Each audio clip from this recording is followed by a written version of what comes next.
예, 안녕하세요. 원재입니다. 예, 진짜 오랜만에 이제 낙강하면서 이렇게 영상을 찍는 것 같습니다. 제가 11월에, 11월 말에 아마 인도 스리랑카 만행을 떠났을 거예요. 그때 전에도 영상을 안 찍었어요. 왜냐하면 제가 강연이 좀 많이 있어가지고 이래저래 좀 강연 다닌다고 한다고 해서 낙감에서 영상을 찍은 적이 없는데 어, 이렇게 오랜만에 하는 것 같아요. 진짜 한 3, 4개월 만에. 그렇죠. 지금 3월 한 20 며칠 되죠. 20 며칠 되는데 21일인가 아마 그럴 거예요. 그래서 진짜 오랜만에 영상을 찍는 것 같습니다. 그리고 여기에 제가 한국에 들어온 거는 1월 말에 들어왔어요. 1월 말에 들어왔는데 이래저래 좀 제가 인도하고 스리랑카 만행을 다녀왔고 그 영상들을 또 계속 올리고 있어서 그렇게 이제 법문에 관한 선에 관한 영상은 올리지 않았고요. 그리고 저는 들어와서 제주에서 좀 쉬었습니다. 한 달 정도 이제 기한이 남아가지고 한 달 좀 짧게 안과해질 때까지 기한이 남아가지고 전 제주에 가서 좀 쉬고 있었고 그랬어요. 근데 이제 여기 수담에 들어와서도 영상을 못 찍은 이유가 있어요. 이 기침 감기가 안 나은 거예요.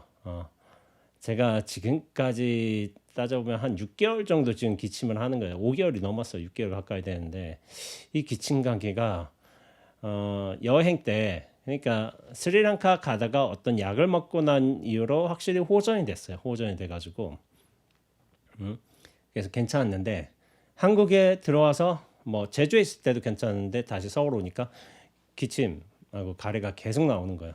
그래서 순천향병원 서울에 이제 병원이 있는데 거기 가서 사진을 찍어 보니까 CT까지 찍었는데 폐가 별다른 이상이 없는 거예요.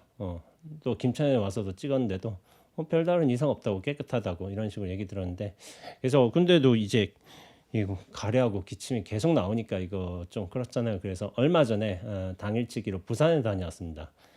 부산에서 이제 좀 그때 사진을 찍었는데 부비동 쪽에 이제 우리 저희 코 뒤로 해서 그 공간이 8개인가 뭐 나온다는데 부비동 쪽에 상당 부분 이제 가래가 차 있다는 거예요. 그러니까 부비동염이라고 우리가 흔히 말하는 걸로는 축농증이에요. 축농증.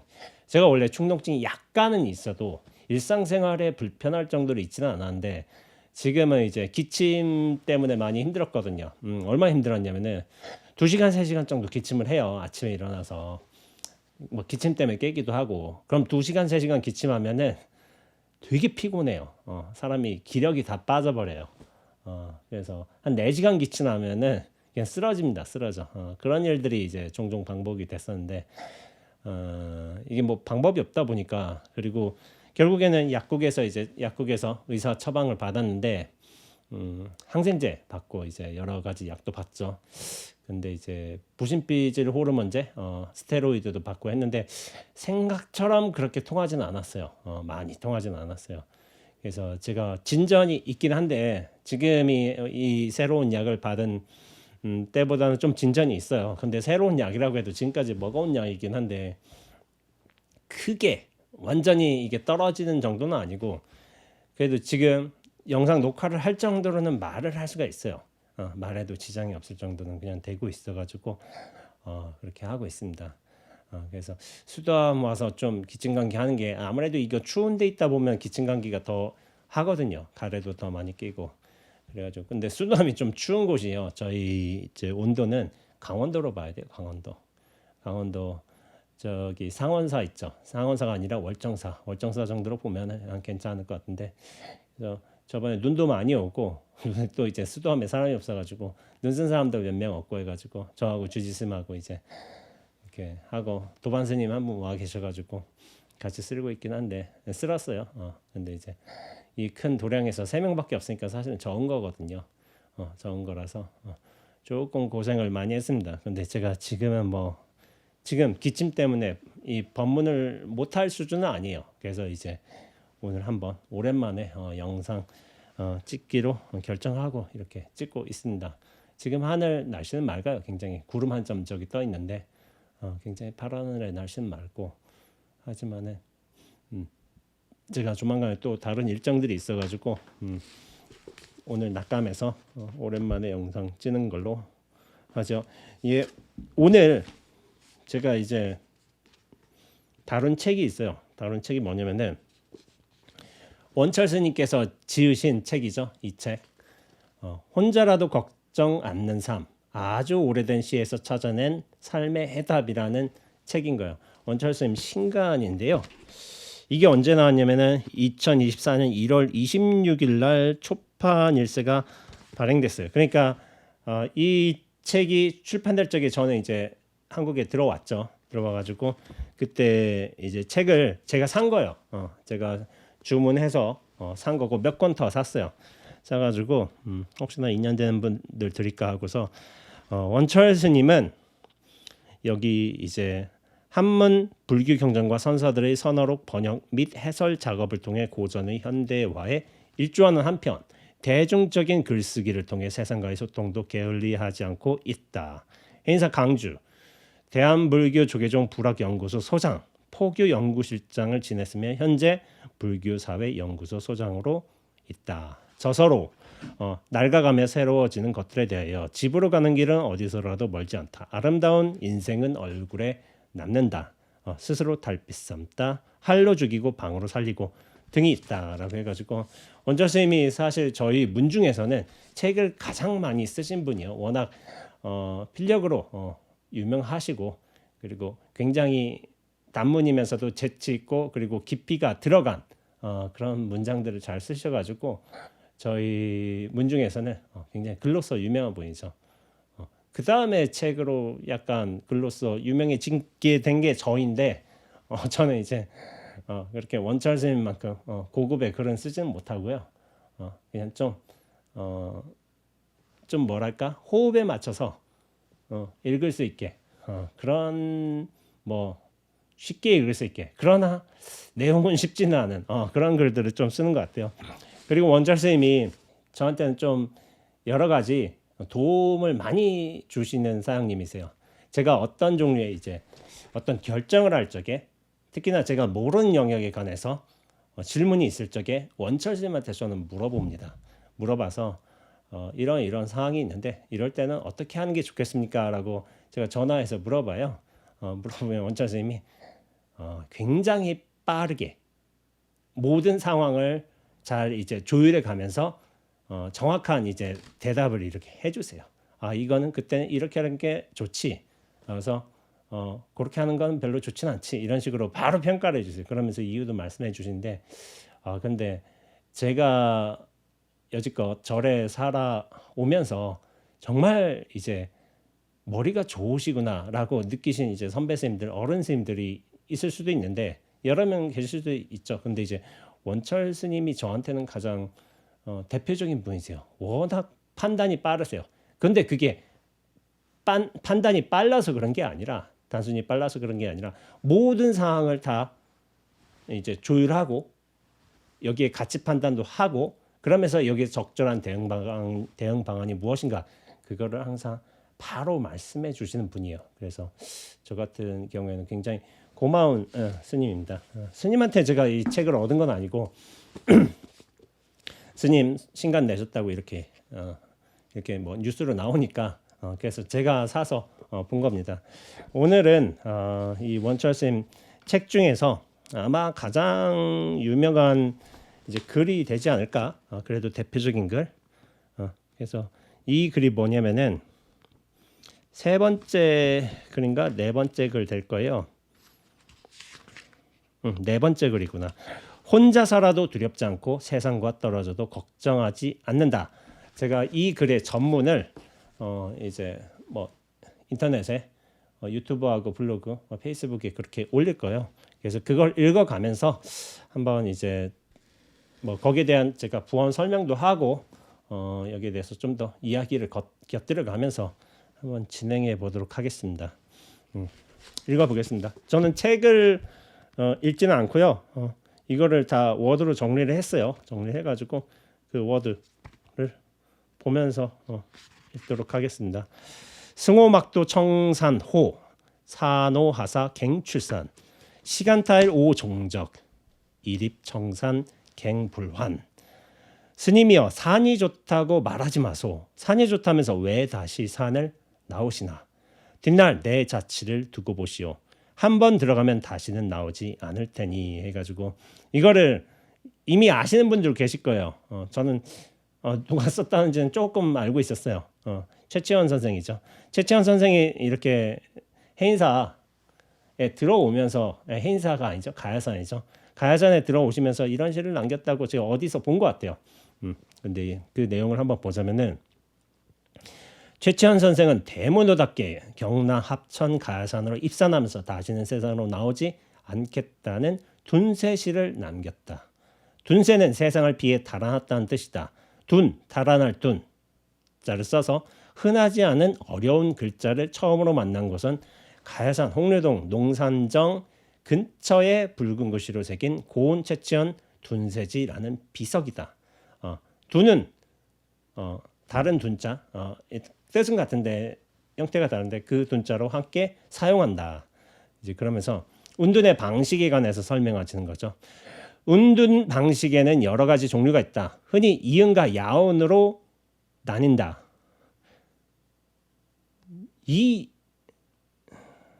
이건 관리 이자인데 야는 관리 뭐 어떤 소임 공식적인 자리에서 벗어난 거겠죠.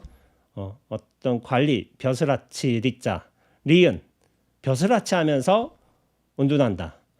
그렇죠? 선생은 수도 서라벌의 중앙 관직을 마다하고 지방의 낮은 벼슬 자리를 찾아 전전했다. 능력이 있으신데도 수도는 안 가신 거죠. 최소한의 자기 앞가림을 위한 것이라 하겠다. 이를 이은이라고 한다. 경남 함양군수로 재직할 때 홍수를 막기 위해 조성한 상림은 오늘까지 인근 주민들의 휴식처가 되고 있다. 함양군수로 재직하셨대요. 그러니까 원래는 이보다 큰 인물이셨던 거죠. 최치원이라는 인물을 여러분들 들어보셨을 거 아니에요.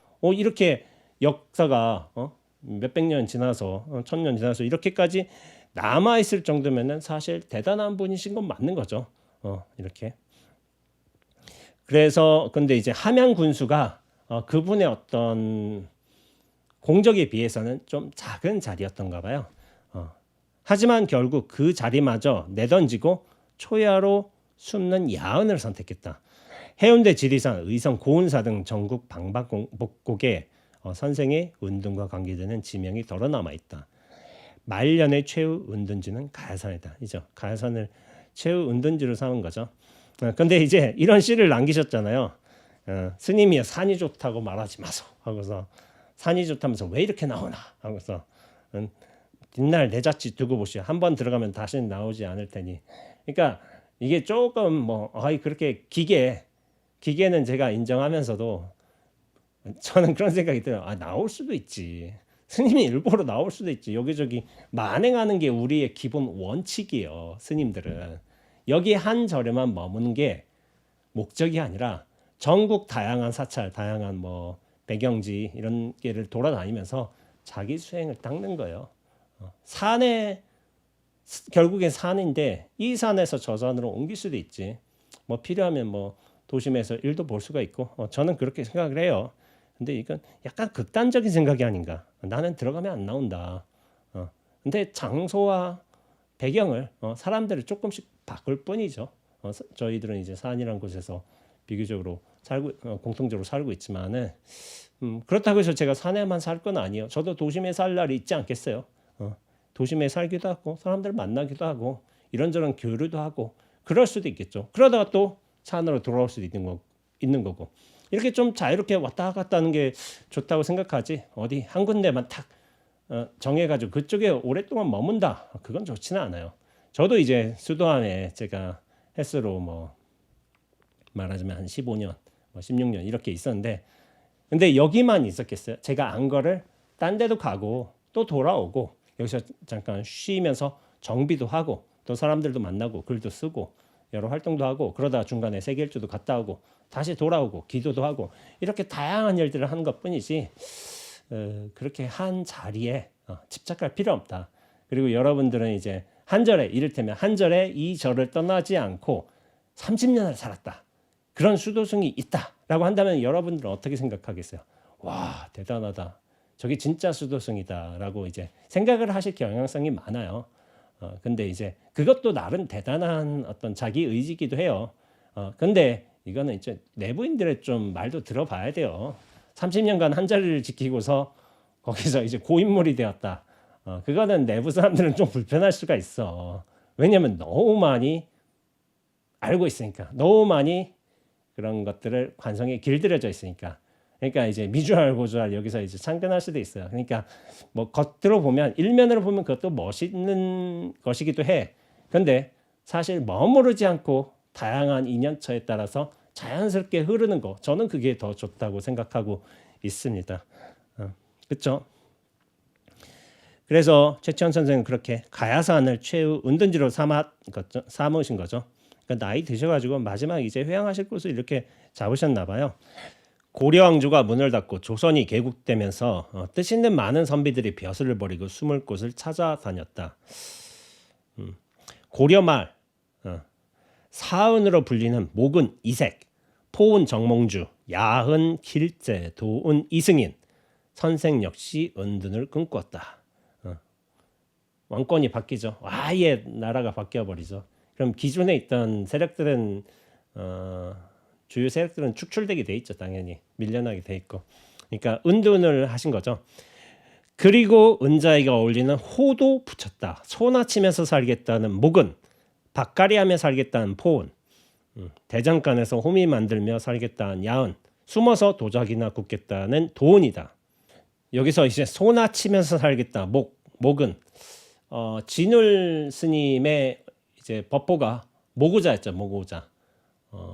소를 키우는 사람, 소 치는 사람, 소 치는 사람으로 당신은 그렇게 말씀하셨는데, 저도 이제 모구자라고 따라한 건 아니지만은 가끔 이제 게임하다가 그런 경우가 있어요. 제가 어쩌다 이제 채팅하는 게임을 하기도 하거든요.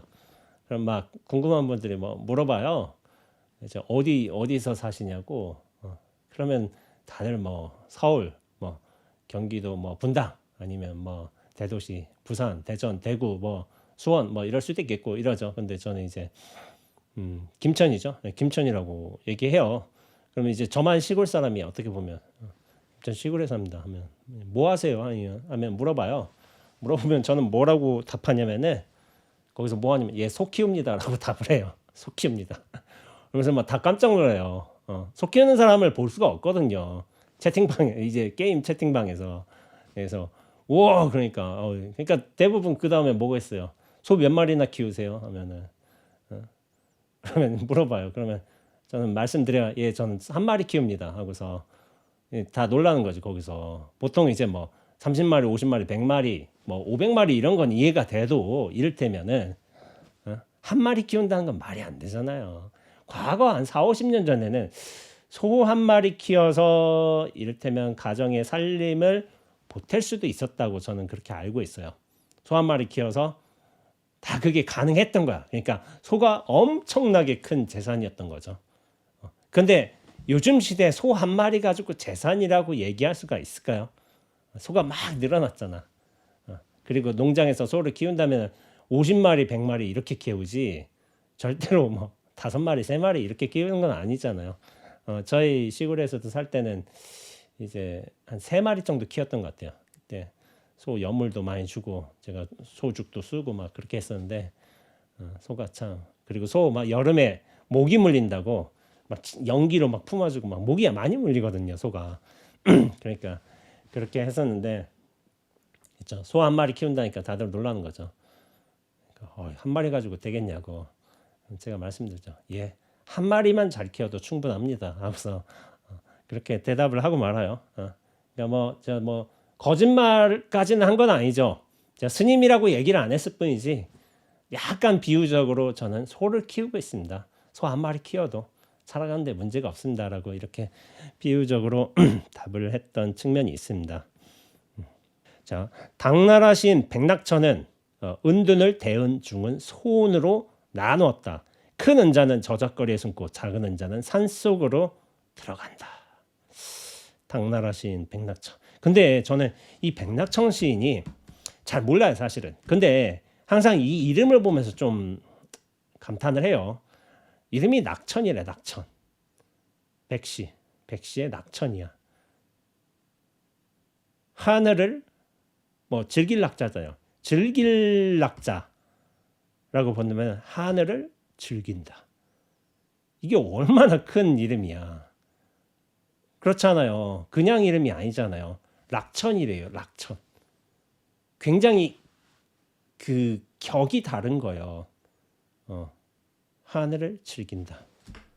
경우에 따라서 하늘을 누린다라고 생각할 수도 있고, 좀 해석 좀 다른 식으로 하자면은 즐거워하는 하늘 이렇게 볼 수도 있고. 이게 보통 이름은 아닌 것 같아. 낙천. 그쵸? 근데 이제 큰 은자, 대은자는 이제 저작거리에 숨는다는 거예요. 사람들 사이에 숨는다는 거야. 근데 작은 은자는 산속으로 들어간다는 거죠. 말하자면 스님들, 무슨 도인들, 그런 사람들 산속으로 들어가죠. 그런데 이제 각각의 장단점이 있죠. 산속은 너무 쓸쓸하고 시정은 지나치게 시끄럽다고 했다. 도시는 번다하긴 하지만 익명성이 보장되는 장점이 있다. 익명은 곧 은둔과도 연결된다. 산에 숨는 것도 은둔이 되겠지만 도시에 숨는 것이 어찌 보면 더 철저한 제대로 된 은둔이 될 수 있겠다. 쫓기는 자가 시장통으로 달려와 사람들 속에 숨는 것은 영화에서 자주 등장하는 장면이다. 모르는 사람끼리 서로 살면서 끝까지 서로 모르는 척할 수만 있다면 서로가 서로에게 은둔처를 제공하는 셈이다. 라고 했지만은 은둔. 그래서 이제 원철 스님께서 당신을 항상 소개하실 적에 이제 농담 반 진담 반으로 그쵸? 사실이긴 하죠. 수도승이라고 그렇게 표현을 하신 경우가 있어요. 수도승 원철입니다. 이렇게 말씀하신 경우가 있다는 거예요. 그러니까 수도승은 보통 산에 살지 않나? 라고 이렇게 생각을 하잖아요. 근데 이제 원철 스님이 말씀하신 수도승은 수도에 살고 있는 승이라는 거예요. 수도에 살고 있는 스님. 그래서 서울에 살고 계시거든요. 서울에 이제 그렇죠. 서울에서 종단 관련된 이제 연구 소장직을 맡다 보니까 그렇게 서울에서 기거하시는 거예요. 그리고 사실 모든 행정 업무가 이제 중심으로 이제 돌아가는 곳이 사실 서울이야. 서울에 그 모든 것들이 다 몰려 있어. 그래서 지금 20대 애들이 지방에 없대잖아요. 다 서울 뭐 경기 쪽으로 가가지고 없대요. 20대가 지방 시골에. 그래서인지도 모르겠지만 서울에 사람들이 워낙 많이 몰려 있어요. 이게 물론 이제 경기도 쪽으로 약간 분산이 되긴 했지만은 여전히 중심은 서울이 맞는 거죠. 근데 서울에 살면서 그렇죠. 옆에 아파트 옆에 호에 누가 사는지 사실은 잘 모르거든요.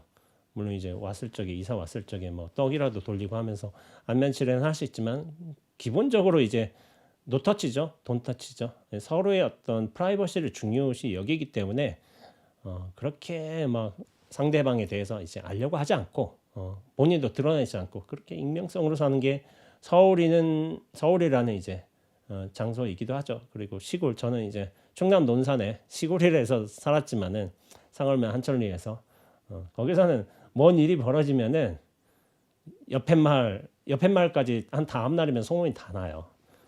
그래가지고 이를테면 누가 노총각 하나가 장가 못 가가지고 장가 보내달라고 생떼를 썼다는 거야. 그러면은 다음 날 되면 다 옆마을까지 소문 다 나요.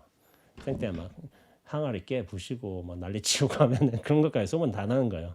그래서 이게 시골 사는 게 절대로 이제 거리가 멀다고 그런 거 아닌 거예요.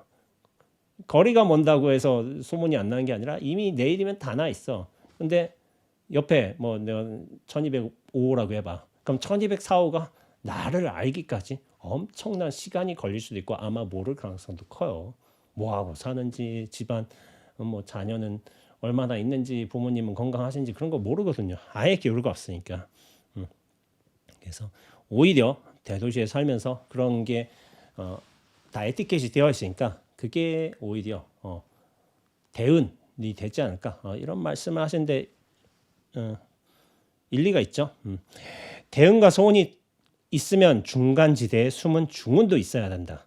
은둔인 듯 은둔 아닌 듯한 은둔을 말한다.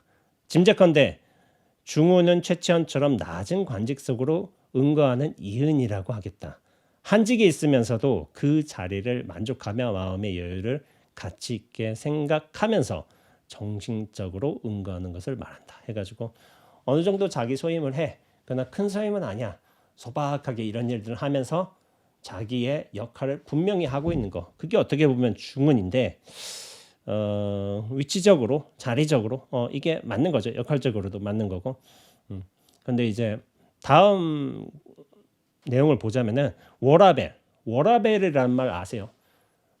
워라벨 이게 좀 흔히 쓰이는 말이에요. 이거 처음 들어봤다 한다면은 진짜 잘 모르시는 거예요. 워라벨이 요즘에 사는 사람들은 거의 다 알고 있어요. 회사 다니는 한 3, 40대, 2, 3, 40대 층들은 다 알고 있고 50대 분들은 좀 모를 수가 있어. 워라벨이 뭔지. 이게 work and life balance예요. work and life balance. 워라벨. 이것의 줄임말이에요. 그러니까 우리가 일을 하지만은 라이프 내 삶도 있잖아요. 그러니까 일에만 치중할 것이 아니라 내 삶, 내 여가, 내 휴식에도 같이 이제 여유를 주는 거예요. 그러면서 워크하고 내 삶하고 휴식하고 여유하고 이것이 밸런스가 맞춰야 되는 거야.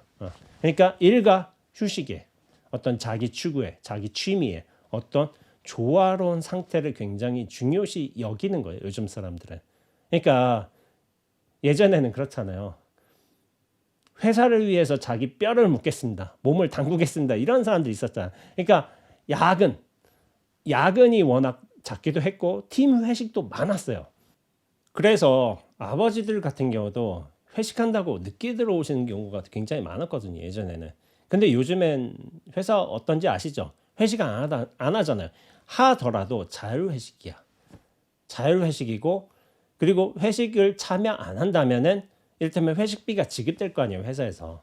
그렇다면 회식을 참여 안 한 사람한테는 어느 수준에서의 어떤 보상이 들어가요. 이를테면 뭐라고 해야 되지?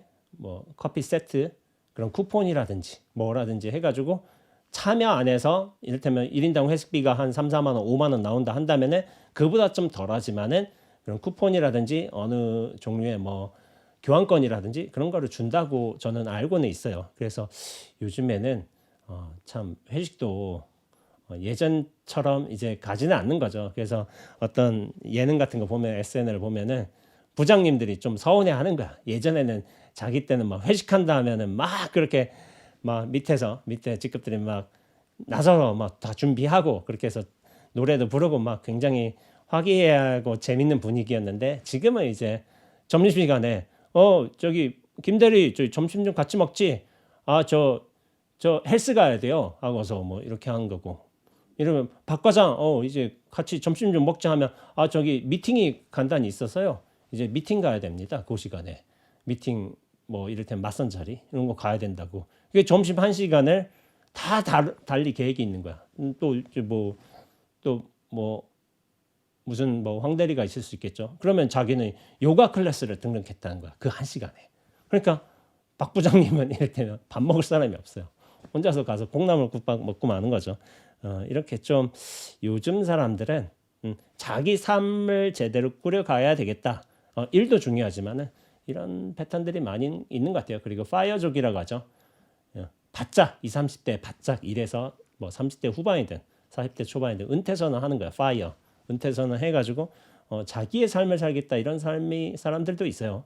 근데 이 파이어족도 좀 그런 게 요즘에 40대 은퇴면 되게 빠른 거예요. 왜냐면 100세 시대라고 한다면은 40년 남은 거잖아요. 내가 20년 일하고 일단 그걸로 바탕으로 나머지 40년을 살아갈 수가 있을까? 좀 불가능할 가능성이 크죠. 그래서 40대 은퇴하는 것도 이게 쉽지는 않은데 제가 볼 적에는 적당 균형점을 찾는다면은 50대쯤이 맞지 않을까? 저는 그런 생각을 하고 있습니다. 그래서 워라벨 직장을 선호하는 이즘의 세태 역시 꼰대 세대의 눈에는 중운의 또 다른 모습으로 보인다. 그렇죠? 꼰대들이 볼 때는 이게 회사에 충성하지 않아. 상사에 대한 존경심이 없어. 그리고 다 각자 도생이야. 그러면 뭐 자기는 뭐 20대 때 이를테면 50대, 60대쯤 되신다면은 이렇게 회사 선배들한테 뒤지닥거리도 많이 하고 이렇게 많이 했지만 요즘에 그렇지가 않잖아요. 근데 상황이 그런 걸 어쩌겠어요. 적응해야죠.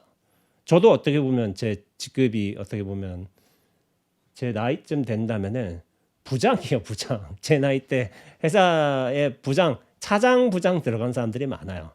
좀 빠른 사람들은 부장 들어갔고 이미 차장, 최소한 차장은 하고 있고 군대에서 제가 말씀드리잖아요. 군대에서 중령인데 중령은 대대장이요. 대대장은 결코 낮은 직급이 아니에요. 다 어느 정도의 어떤 자기 부대원이 있고 대대니까 4개 중대, 3-4개 중대를 다 거느려야 되니까 굉장히 큰 역할인데 요즘에는 요즘 사람이라고 저도 보기도 힘들죠. 40대 중반 됐으면은 옛날의 정서가 더 강한 거죠. 어떻게 보면은 그렇게 될 수 있는데 제가 저번에 SNL에서 이렇게 봤는데 그 업무 중에 요즘에 이어폰을 끼고 업무를 한다고 하더라고요. 근데 저는 그런 걸 회사 생활을 해보지도 않았지만은 야 그게 좀 충격이었어요. 어떻게 이어폰 끼고 근무를 하지? 다른 사람들이 부를 수도 있잖아. 근데 이게 아니라는 거예요. 왜냐하면 다른 사람들이 부르는 방식이 뭐냐면은 회사 내 채팅에서 부른대요. 회사 내 채팅. 그 채팅 어플이나 뭐가 프로그램이 있겠죠. 거기서 연락을 다 하지 실제로 찾아가서 만나서 얘기하고 하는 경우가 있긴 하죠. 물론 있긴 하지만은 거기서 많은 부분이 이루어지기 때문에 굳이 이제 이어폰을 안 빼도 된다고 하더라고요. 그래서 저는 좀 충격이었어요. 그리고 제가 사는 곳이 절이잖아요. 절은 어떻게 보면 가장 전통의 방식을 고수하는 삶인 거예요. 특히나 선언은 크게 바뀌지 않았어요. 물론 많은 부분들이 바뀌었지만은 그 기본에 있어서는 선언의 삶이란 건 30년 전이나 지금이나 기본은 바뀌지 않아요. 바뀐 부분 많이 있죠. 30년 전에는 각방이 없었어요. 근데 지금 각방으로 돌아가고 있는 추세고 스님들도 어떤 예의 생활 그런 거를 해도 되고 이를테면은 뭐라고 해야 되지? 여러 뭐 차에서 커피 문화로 넘어가고 그렇게 그런 것도 있고 여러 가지들이 좀 바뀌었죠. 그리고 저희도 산행 이게 단체 회식 같은 건데 저희도 산행이 예전에는 모두 참여했어요. 산행 모두 다 참여해서 산을 돌아야 되는 게 어떤 중간 삭발 산행의 선어에서의 원칙이었어요. 근데 지금은 아니에요. 자율산행으로 바뀌었어요. 그 팀을 꾸려서 가는 경우도 있지만은 아예 자율산행으로 바뀌는 경우가 훨씬 많아요. 그만큼 개인의 어떤 자율성 그거를 보장해주는 상황이 된 거예요. 모두 다 함께 모여야 된다. 한 마음이 되어야 된다. 더 이상 이 말이 먹히지가 않아요. 먹히지가 않고 그렇게 됐죠. 그래서 저도 약간 꼰대죠. 회사 근무 시간에 이렇게 이어폰 끼고 있다는 걸 저는 물론 제가 회사 내에 안 들어가 봤지만 그게 되나 하는 생각이 드는 측면에서 보자면 저도 꼰대예요. 꼰대고 어쨌거나 대응과 중응과 소원을 가리지 않고 은둔을 제대로 하려면 자기만의 내공이 있어야 한다. 그렇죠? 은둔을 제대로 하면 자기만의 내공이 있어야 돼요.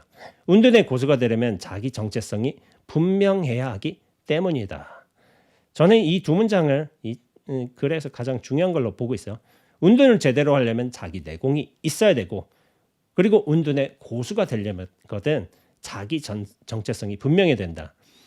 혼자 동락, 혼자서 즐김을 할 수 없다면 은둔자로서 이미 자격 미달이다. 혼자서 즐김을 할 수 없다면은 은둔은 보통 혼자 있잖아요. 여러 사람이랑 같이 있는 걸 은둔이라고 하잖아요. 스스로 만족해야 돼. 스스로 즐거워야 돼. 스스로 시간을 보낼 수 있어야 돼. 근데 딴 사람이 필요하다. 나 외로워. 바깥에 뭔 일 없을까? 그러면 은둔을 못 하는 거예요, 사실은. 그러니까 혼자서 잘 지내야 돼요. 저도 어떻게 보면 은둔자의 기질이 있죠. 세계 일주를 전 혼자 했잖아요. 혼자. 물론 중간중간에 사람들을 만나고 헤어지고 그런 것들이 반복되기는 하지만 기본적으로 혼자요. 혼자 있는데 굉장히 익숙해져야 돼요. 그래야만 은둔을 잘할 수가 있어요. 근데 여기 은둔자로서라고 했는데 근데 로서는 잘못된 거예요. 로서예요. 로서. 로서가 자격의 뜻이고 로서는 수단의 뜻이에요. 수단. 은둔자로서 이건 은둔자로서는 자격이에요. 자격으로서 이미 미달이다. 은둔자로서라고 해야 되고 로서라고 한다면은 뭐 도구로서 도구 수단 차원인데 일단 호미로서 그렇게 함으로써 일단 그렇게 함으로써 회사의 업적을 달성할 수 있었다. 뭐 이렇게 도구 과정 수단 이런 건 로서예요. 근데 어떤 사람으로서 물건으로서 상황까지는 모르겠고 그런 거에 자격은 로서라고 쓰는 게 맞죠. 뒤에도 하나 이제 오자가 나와요. 이것도 로서를 로서로 고쳐야 되죠. 제대로 된 은둔을 위해서는 나름의 좌우명이 필요하다.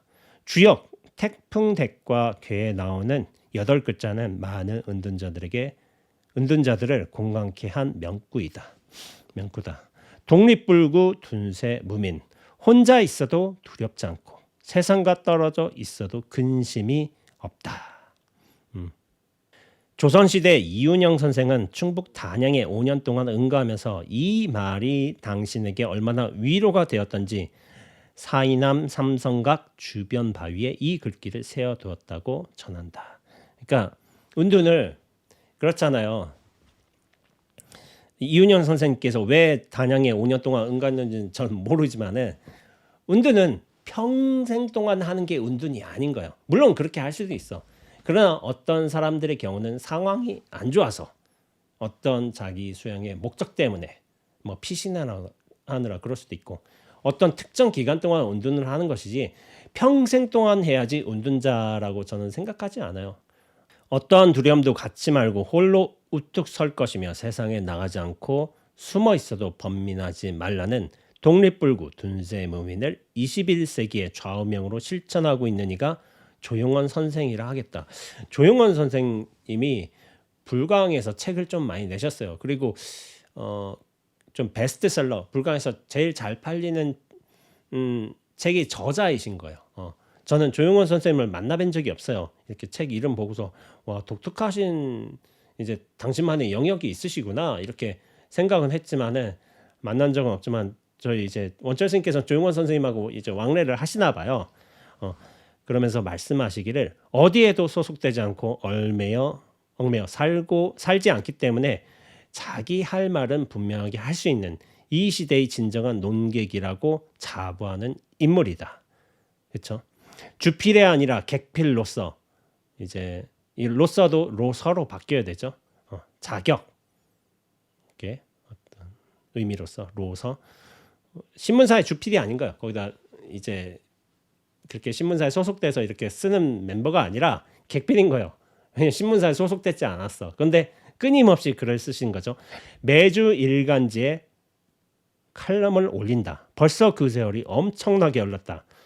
참고 서적 없이 스스로 발품을 팔아 현지에서 건져 올린 날 것으로 원고를 메운다. 이번 주에는 또 어디에서 누구를 만나 어떤 말씀을 들었나. 월요일 아침이면 그것부터 챙겨 읽는 글펜이 되었다. 조용원 선생님이 어디 일간지에다 일주일에 한 번씩 매주 글을 올리시나 봐요. 그리고 그 글들이 모여서 책으로 출간이 된 거겠죠. 그러니까 이게 참 대단한 거예요. 이제 객필이라고 했지만은 글을 쓰는 사람은 작가는 꾸준히 써야 돼요. 꾸준히 써야 돼서 제가 류시아 선생님 글을 굉장히 좋아하거든요. 저와 이제 호흡이 맞기도 하고 어떤 내용도 좋고 그렇기 때문에 전 류시아 선생님 글을 굉장히 좋아하지만은 그 류시아 선생님 같은 경우에는 제가 저번에 듣기로는 1년 12달 중에 9달을 꼭 지정된 시간에 글을 쓰신다고요. 보통 새벽에 일어나셔서 6시에 글 쓰신대나 그거를 이를테면 류시아 선생님은 30년간 해오신 거예요. 30년 더 되셨겠죠. 근데 석 달은 쉴 수가 있어. 뭐 당신 일정도 있으시고 석 달을 스트레이트로 그렇게 쉬신지는 모르겠지만 1년에 9달은 그렇게 하신다는 거야. 그래야만 글에 대한 감각도 계속 유지가 되고 어떤 글의 문장력도 전혀 줄어들지가 않고 작가적 어떤 습관도 길러지고 그렇게 되는 거예요. 그러면서 하루에 한 편을 6시에 시작했어도 그게 잘 끝맺지 않을 수도 있잖아요. 그러면 그게 오후 6시까지 갈 수도 있는 거죠. 잘 안 되면은. 근데도 하루에 한 편은 꼭 쓰신다는 거. 이게 정말 대단한 거예요. 내가 작가라면은 작가라는 어떤 본분을 가지고 있다면은 거기에 기본적으로 자기 패턴을 만들어서 거기에 충실해야 되는 거예요. 그래서 유시아 선생님은 그런 측면이 있어요. 단순히 글을 잘 써서 대중들의 인기가 많아서 그래서 작가라는 게 중요한 게 아니라 자기 기본 원칙을 철저하게 지킨다는 거예요. 저는 그걸 굉장히 훌륭하게 대단하신 분으로 보고 있습니다. 그래서 그런 것이 필요해요. 근데 이제 누군가 묻는데 스님 왜 글 안 쓰냐고 그런 경우가 있어요. 제가 사실은 좀 일간지에서 이렇게 칼럼 제안을 좀 받았는데도 좀 거절했어요. 거절한 이유가 뭐냐면은 저 올해는 글을 안 쓰기로 결정을 했습니다. 이제 그래서 거절을 했어요. 사실 굉장히 유력 일간지였거든요. 유력 일간지였는데 근데 웃기잖아요. 이제 부탁하신 분 입장에서는 아니 이거 스님 이거 그래도 한 달에 한 편씩 글 써주는 건데 뭐 큰 2주에 한 편이나 그 정도 된 건데 그게 어려운 일은 아니잖아요. 예, 어려운 일은 아닌데요. 근데 제가 올해는 글을 쓰지 않기로 결정을 했습니다. 그래가지고 제가 글을 안 쓰게 됐어요. 그때. 근데 이제 그러신 거죠. 다른 스님들께서는 뭐 어른이나 선배 스님들은 거기에다 왜 글을 안 쓰냐? 그 큰 데다. 그렇게 이제 이렇게 저를 나무라하시는 분도 계세요. 근데 이런 거예요. 저도 약간 독고다이예요. 독고다이. 저만의 철학과 삶의 원칙이 있어요. 저는 그걸 지키면서 나 스스로의 어떤 삶으로 돌아가는 게 저는 더 중요하다고 생각하고 있어요. 제가 조용원 선생님은 잘 모르지만은 당신만의 원칙이 있으신 분이요. 분명히. 그러니까 어디 소속되지 않고 자기만의 명함도 없어. 물론 어디서 경희대인가에서 이제 학생들 가르친다고 제가 들은 것 같기도 한데 다른 대학교인가? 네, 그런 역할을 하시기는 하지만은 딱 어디에 소속돼서 내가 어디인가에 무엇이다라고 이렇게 말씀하실 부분은 그렇게 이제 고정된 부분은 없으신가 봐요. 그러면서 항상 새로운 인물들 만나고 새로운 환경 가서 거기서 다른 어떤 글들을 참조하지도 않고 거기서 어떤 자기의 안목으로 그렇게 뽑아낸 어떤 사항들을 글로써 한 편의 글로써 완성해서 그렇게 올리시니까 저희 이제 원철 스님 같은 경우도 사실 이제 문필가죠. 그러니까 글을 세밀하게 볼 줄 아시는 거예요. 그러니까 이분이 조용원 선생님께서 당신만의 독특한 내용 가지고 그렇게 글을 쓰신다. 그걸 아니까 그걸 굉장히 좋아하시는 거죠. 근데 저 같은 경우에는 안 쓴다기보다 언젠가 쓰겠죠. 쓰겠지만은 아마 쓰면은 저는 맘먹고 써요. 맘먹고 여섯 달 동안 매일같이 글을 쓰겠다 하면 쓸 거야 아마. 그 마음을 언제 먹을지 모르겠지만은 나중에 쓰기도 할 것 같습니다. 그러나 지금은 당분간 쓰지 않고 쉬고 있어요.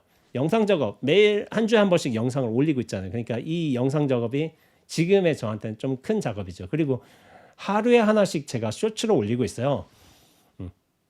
일주일 중에 6날을 올리고 있죠. 근데 그것도 쉬운 일은 아니에요. 어떻게 보면은 저희 도반들은 뭐 저한테 뭐 그렇게 어려운 일은 아니지만은 그래도 매일 하나씩 쇼츠를 올리고 있어. 영상 본영상 올리기 전까지는 그래서 365일 중에 뭐 7분의 6 그건 올리겠죠.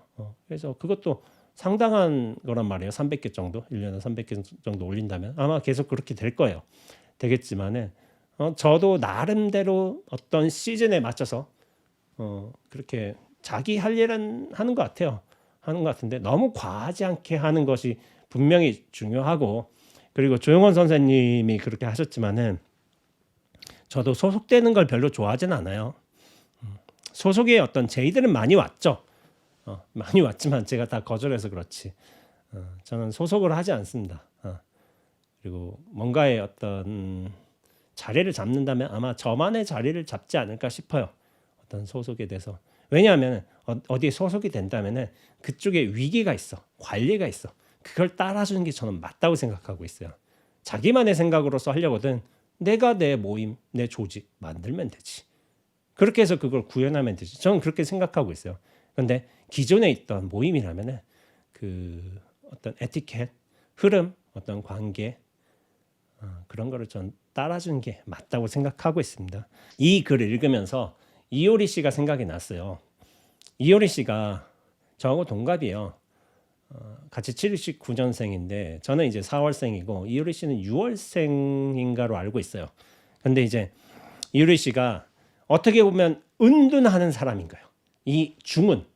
그러니까 대은도 아니고 소은도 아니고 중은을 하고 있어. 이효리 씨 알다시피 지금 효린의 민박에서 그때 뭐였냐면 애월댁인가로 불렸잖아요. 애월에 살고 있잖아요. 애월. 근데 슈퍼스타야. 과거 핑클의 핫 멤버였어요. 그리고 여전히 뭐 대중들한테 인지도가 높고 그리고 광고주한테 굉장히 인기 있는 모델인 거예요. 그런데 어느 날 이상순 씨라는 이제 인디 뮤지션하고 결혼을 했죠. 연애를 하고 그때가 2011년에 이제 연애를 시작했다고 알고 있는데 그렇게 연애를 하고 근데 슈퍼스타 대스타가 인디계에서만 조금 알려진 그 당시엔 그랬죠. 이상순 씨와 이제 연애를 한다는 게 그게 굉장히 큰 이슈였어요. 뭐 걔를 잃어버렸나 해서 같이 찾는 과정에서 이제 만난 걸로 알고 있는데 지금이야 이상순 씨를 굉장히 많이 알고 있죠. 왜냐하면 이효리 씨 남편으로서 그리고 어떤 캠핑클럽이 아니죠. 효린의 민박에서 그렇게 이렇게 여러 일도 하시고 묵묵하게 자기 일 해주시고 그런 모습이 워낙 대중들한테 좋은 모습으로 이렇게 보여줬기 때문에 국민 남편 뭐 이런 평가도 좀 있는 것 같아요. 그런 이효리 씨가 뭐 슈퍼스타의 생활을 딱 접고 제주도 시골에서 애월에서 그 어디지? 애월에서 어딘데? 까먹었다. 저번에 찻집 한번 갔거든요. 찻집 한번 갔는데 그쪽 근처에 있었다고 하더라고요. 원래 집이. 거기서 이제 귀농한 거예요. 귀농. 그렇다고 농사를 지는 건 아니지만은 거기서 한적하게 살고 있죠. 살고 있는데 그러면서 또 일이 있으면 예능에도 출연하고 그렇죠. 그러면서 예전에 이제 슈퍼스타들은 보통 이제 뭐라고 해야 되지? 여러 연예인들과 친분을 과시하면서 큰 데서 보통 결혼하는 게 일반적이잖아요. 사실은 서울에 호텔 빌려가지고 수많은 뭐 탑클래스급 이제 연예인들 불러가지고 그렇게 하객들 모셔가지고 신문 기사 나오고 하지만은 이효리 씨는 스몰 웨딩을 했죠. 거기서 이제 가족하고 지인들만 불러가지고 이제 아마 집에서 한 걸로 알고 있어요. 근데 이상순 씨에 관해서 제가 예전에 한번 글을 쓴 적이 있는데 이상순 씨를 저는 굉장히 이제 높게 평가하고 있습니다. 반쯤 도인이에요. 반쯤 도인. 반도인은 돼요. 반도인은 적어도 대단하신 분이에요. 그러니까 그 느낌 자체가 약간 도인의 느낌이 있어요. 말하는 것도 그렇고 생각하는 것도 그렇고 그냥 좀 그게 달라요. 반쯤 도인인데 하고서 이런 느낌을 저는 많이 받았어요. 근데 아마 주변에서 아마 이상순 씨와 교류하시고 있는 분들은 아마 그렇게 느끼지 않을까 저는 생각하고 있습니다. 근데 이 이효리 씨가 명언을 남겼죠. 명언이라고 하긴 그렇고 하여튼 이런 말을 남겼는데 저한테는 좀 각인이 됐어요. 유명하지만 조용히 살고 싶고 조용히 살고 싶지만 잊혀지긴 싫죠. 소박하지만 부유하고 부유하지만 다를 것도 없네요. 모순 덩어리 제 삶을 고백합니다라고 한번 어디 인터뷰인가 어디 영상에선가 얘기를 한 적이 있어요. 그러니까 유명하지만 조용히 살고 싶은 거야. 근데 조용히 살고 싶지만 대중들에게 잊혀지기는 싫어요.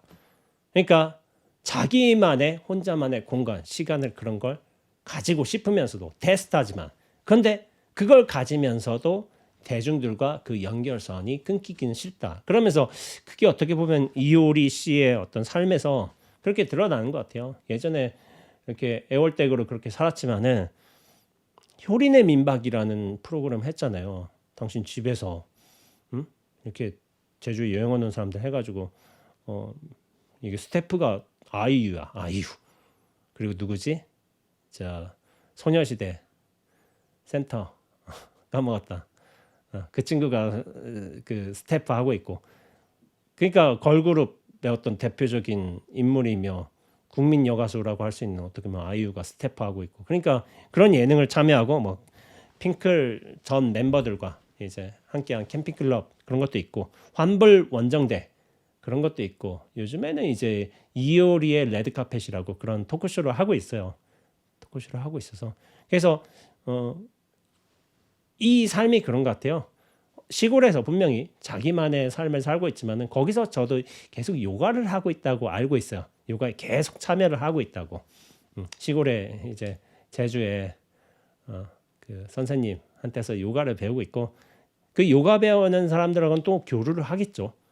대 슈퍼스타지만은 교류를 하고 있고, 그리고 얼마 전인가 그런 게 있어요. 이효리 씨가 당신이 이제 보컬 실력이 좀 많이 부족하다는 걸 본인도 알고 있었지만은, 이제 엄정화 씨가 그렇게 가수 생활을 오래 하는 걸 보면서 나도 정말 오래 해야 되겠다. 그러려고 하던데 보컬을 좀 훈련하는 것도 좋겠다라는 생각이 들었는가 봐요. 그래서 제주도에 있는 어떤 이제 보컬 레슨 하는 데로 이제 전화를 했나 봐요. 그러면서 이제 전화를 했겠죠. 그래가지고 보컬 레슨 받고 싶다고. 근데 이제 전화 받는 이제 보컬 레슨 지도자 입장에서는 전화가 왔는데 저 이효리인데 하니까 그 사람은 지금 장난하지 말라고. 이효리 씨가 왜 나한테 전화를 하냐고. 아니 그랬다는 거예요. 그러니까 진짜 이효리라고 해가지고 이제 이게 왔다 갔다 하다가 결국에는 보컬 레슨도 받는 걸로 알고 있어요. 그러니까 참 삶을 넓게 보는 거죠. 그리고 본인 스스로를 인정하는 것이기도 하고, 내가 부족한 부분 인정하고서 앞으로 내가 장대한 꿈을 가지고 있다면 거기에 대해서 조금씩 나도 나를 좀 발전시켜 가면서 그렇게 사는 게 맞는 거죠. 그렇게 보자면은 이효리 씨가 어떤 대표적인 은둔의 대명사가 아닐까? 중운이죠, 중운. 완전 대운도 아니고 소운도 아니고 그 중간에서 애월이라는 장소에서, 지금은 뭐 제가 잘 모르지만 함덕 쪽인가 그쪽으로 옮기셨다고 들은 것 같아요. 그쪽에 집이 있다고. 그래서 이제 이상순 씨가 카페 이름이 뭐지? 롱플레이인가? 롱플레이란 카페를 아마 여신 걸로 알고 있어요. 아마 집하고 가까운 곳일 거예요. 그리고 이제 절에서 은둔으로 굉장히 유명하신 분이 있으시다면 누가 계시냐면은 성철 스님이 계세요. 성철 스님. 성철 스님은 가야산 밖으로 나가지 않으시겠다 막 그런 선언을 하셔가지고 종종이 다른 많은 이제 행사에 좀 초청을 받는 경우가 있거든요. 근데 이제 당신께서는 법문만 내려주고 뭐 교시만 내려주시고 가야산 밖으로 나가지 않으신 경우가 많이 있어요. 근데 이제 그런 명성이 높아지다 보니까는 오히려 사람들이 찾아오는 거야. 근데 성철 스님을 만나 뵈려거든, 친견하려거든 3,000배를 해야 된다는 조건이 있잖아요. 그래서 수많은 이제 불자님들이 아니면 성철 스님을 뵙고 싶은 분들이 3,000배를 하고 난 뒤에 아침에, 다음날 아침에 이제 짧게나마 이제 스님의 얼굴을 뵙고 이렇게 뭐 물어볼 수도 있겠지만은 그게 길지는 않았던 것 같아요. 제가 듣기로는 이렇게 하고서 가는 분들도 있었고, 오히려 3,000배를 끝난 뒤에 스님을 친견하지 않아도 되겠습니다 하고서 돌아가신 분들도 있다고 해요. 대단히 뜻이 강하셨던 분이셨고 성철 스님, 그리고 원철 스님께서도 평가하셨다시피 천재이자 이제 사상가였다고 그렇게 평가를 하세요. 그리고 선불교에선 당연히 불교인에선 대단한 선지식이셨죠.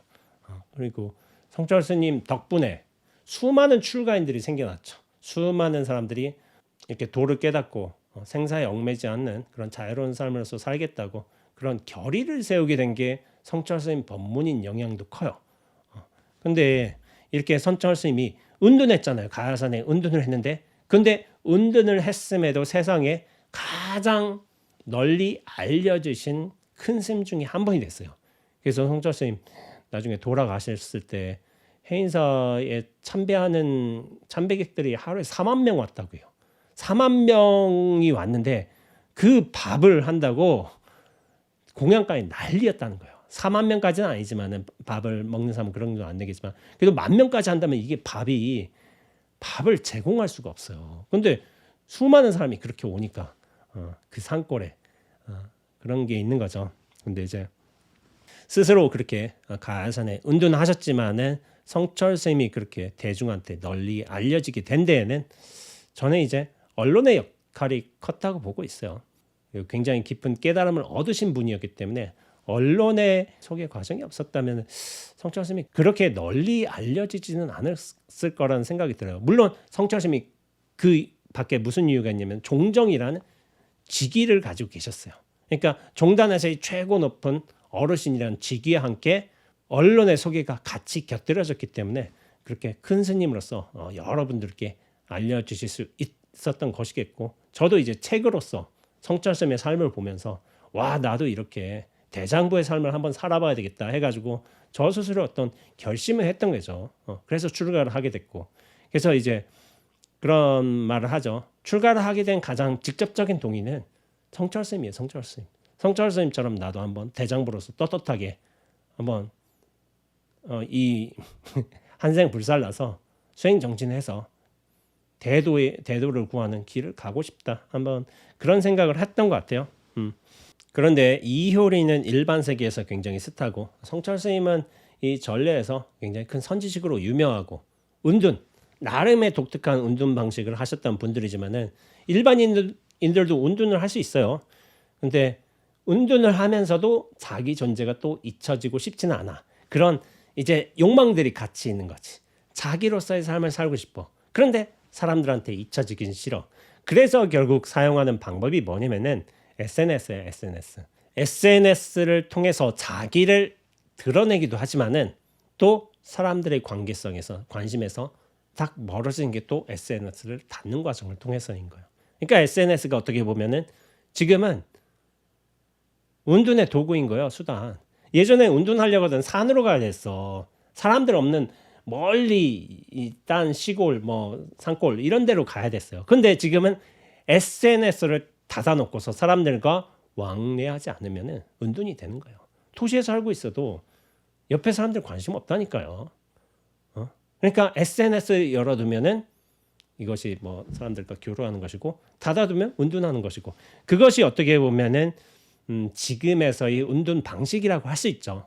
그러니까 예전처럼 어떤 장소에 도달한다든지 어떤 상황에 만든다든지 해서 은둔이 되는 게 아니라 SNS라는 독특한 창구, 이런 틀들을 통해서 자기 은둔을 어떻게 정할 수 있는 거예요. 그리고 스님들 중에서도 어떤 일반인 분들께서도 카카오톡이 되게 일반화되어 있잖아요. 근데 카카오톡을 하지 않는 스님도 계세요. 이렇게 휴대폰이 있으면서도. 진짜 극단으로 가서 은둔하는 분들이 또 누가 있냐면 휴대폰을 개통하지 않은 분들. 제 도반주 중에 2분 있어요. 2분. 휴대폰 개통을 안 해요. 대단한 은둔이지. 대단한 은둔이에요. 그것도 대단해. 그것이 좋냐 나쁘냐 옳냐 그러냐 그건 모르겠어도 대단한 은둔의 방식을 선택한 거예요. 그만큼 요즘에 스마트폰이 은둔을 형식적인 측면에서 가로막고 있고, 그리고 은둔을 할 수 있는 어떤 중심이 스마트폰으로 구현되는 게 아닌가, 저는 그런 생각을 하고 있어요. 근데 성철 스님 같은 경우는 이제 대단히 큰 어르신이셨죠. 해인사의 어르신이고 방장이시고 또 조계종 종정이시고. 근데 저희 같이 일반 스님들 있잖아요. 큰 스님도 아니고 그냥 일반적인 수자로 사는 스님들이 있어요. 근데 저희들이 은둔할 수 있는 방식은 뭐냐면은 뒷방에 들어가는 거예요. 뒷방에 자기 소임을 마치고 어떤 종류의 수행을 다 마치고 뒷방에 돌아가서 편히 쉬는 게 사실은 뒷방 노장의 삶인데, 그것이 우리가 할 수 있는 은둔이고, 어떻게 보면 회양, 그쵸? 회양이라기보다는 자기 삶을 정리하는 것이라고도 볼 수 있겠죠. 근데 이 뒷방을 사실은 스님들이 좀 두려워해요. 뒷방에 어떻게 보면은 가면은 내가 쓸모없는 사람이 되는 게 아닌가, 그런 두려움을 갖고 있는 사람들이 사실은 많아요. 주지를 내가 몇만 개를 어디 큰 절에서 딱 했다 하더라도 자기 소임이 끝날 때가 있잖아요. 모든 게 다 내가 60, 70 넘어가도록 이어지진 않잖아요. 그러다가 어느 순간 주지를 안 하고서 이렇게 뒷방으로 밀려날 때도 있잖아요. 밀려난다기보다는 거기로 들어갈 때도 있잖아요. 근데 여기에 적응을 하지 못하는 거예요. 어떤 스님들은. 그러면 내가 주지할 때 저 사람들을 내가 만났어야 되는데 아, 내가 이 행사를 기획했어야 되는 건데 왜 나는 여기 뒷방에 있지 해가지고 자괴감이 몰려온다는 거야.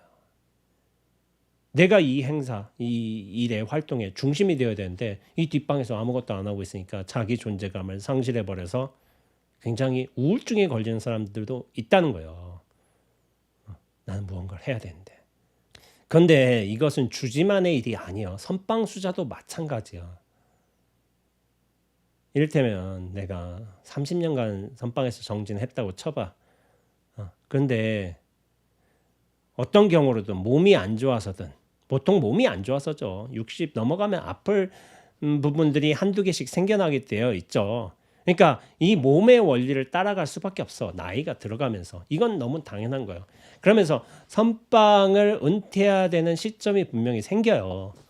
몸이 안 좋아서 어떤 관계가 녹록지 않아서. 그렇다면 은퇴를 하고서 뒷방에서 좀 이제 혼자서 그냥 아무것도 안 하긴 못하고 어떤 큰 정각은 아니더라도 중심 대웅전 아니더라도 뭐 나한전 관음전 이런 거 있으니까 그런 데서 목탁치면서 지내면 되거든요. 그런데 그걸 하지 못하는 선빵 수자들도 많이 있습니다. 왜냐하면은 내가 30년간 좌복에만 앉았어.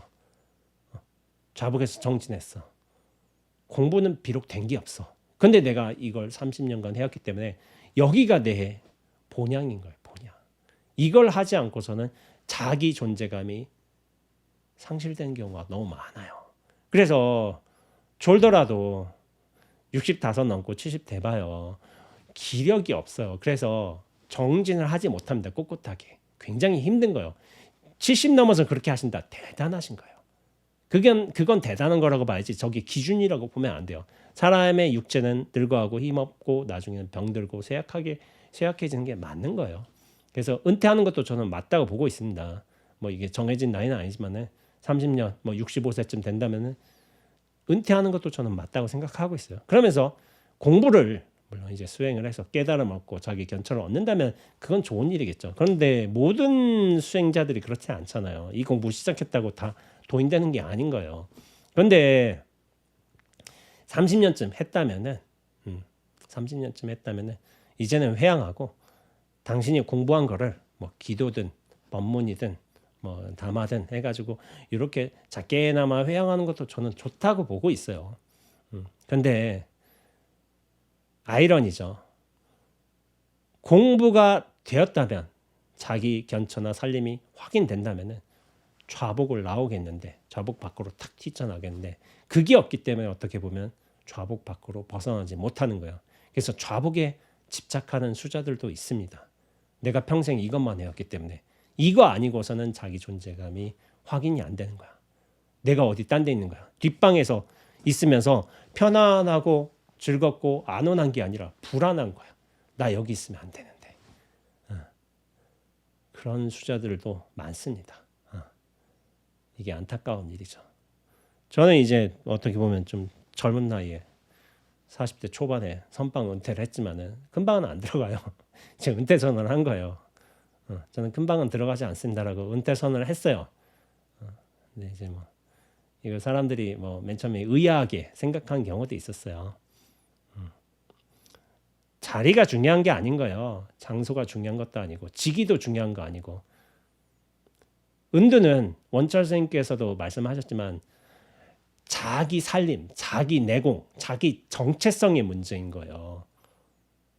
내가 자리가 있다고 해서 어떤 장소가 있다고 해서 특정 조건이 있다고 해서 거기서 은둔하는 게 아닌 거예요. 내 살림과 내 정체성, 뭐 자기만의 안목이 분명한다면은 어디에서든 은둔할 수 있는 거예요. 그게 장소에 구애되지 않는다니까요. 시간에도. 근데 이게 보세요. 지금까지 은둔해서 그렇게 자기 살림이 확실하게 구현된 분들이 소개가 되고 있잖아요. 자기 역량이 있어. 내공이 있어. 그럼에도 은둔을 선택하신 분들이 어떻게 보면 은둔의 내용으로서 이렇게 소개되고 있는 거야. 아까 전에 그거 있잖아요. 혼자 있어도 두렵지 않고 세상과 떨어져 있어도 근심이 없다. 이건 자기 내공이 분명한 거죠. 혼자 있어도 두려움이 없어야 돼. 세상과 떨어져 있으면서도 근심했어. 야, 누가 나 찾아오지 않나? 그런 근심이었고, 그리고 혼자 있어도 두렵거나 외롭지 않아야 돼. 이게 운둔의 어떤 명구죠. 운둔자들에게. 그렇기 때문에 진정한 운둔을 한다는 것은 어떻게 보면 자기 내공을, 자기 살림을, 자기 공부를, 안목을 철저하게 다져놓는 게 중요한 거예요. 그러면은 이거 보세요.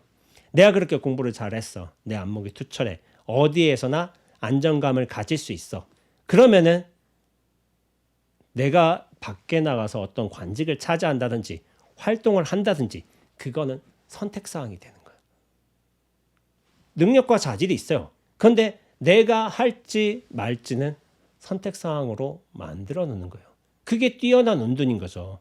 애초부터 능력도 없고 자질도 없고 아무것도 할 수가 없는데 산에서 뭐 풀뿌리 캐먹고 산다고 해봐요. 그걸 누가 운둔이라고 하겠어요. 그냥 약간 비루한 삶으로 보는 경우가 있잖아요. 그리고 여기 소개된 경우도 굉장히 뛰어나신 분들인 거예요. 뛰어난데도 운둔을 자기 삶의 특정 기간에 한 형태로서 선택을 한 거죠. 선택.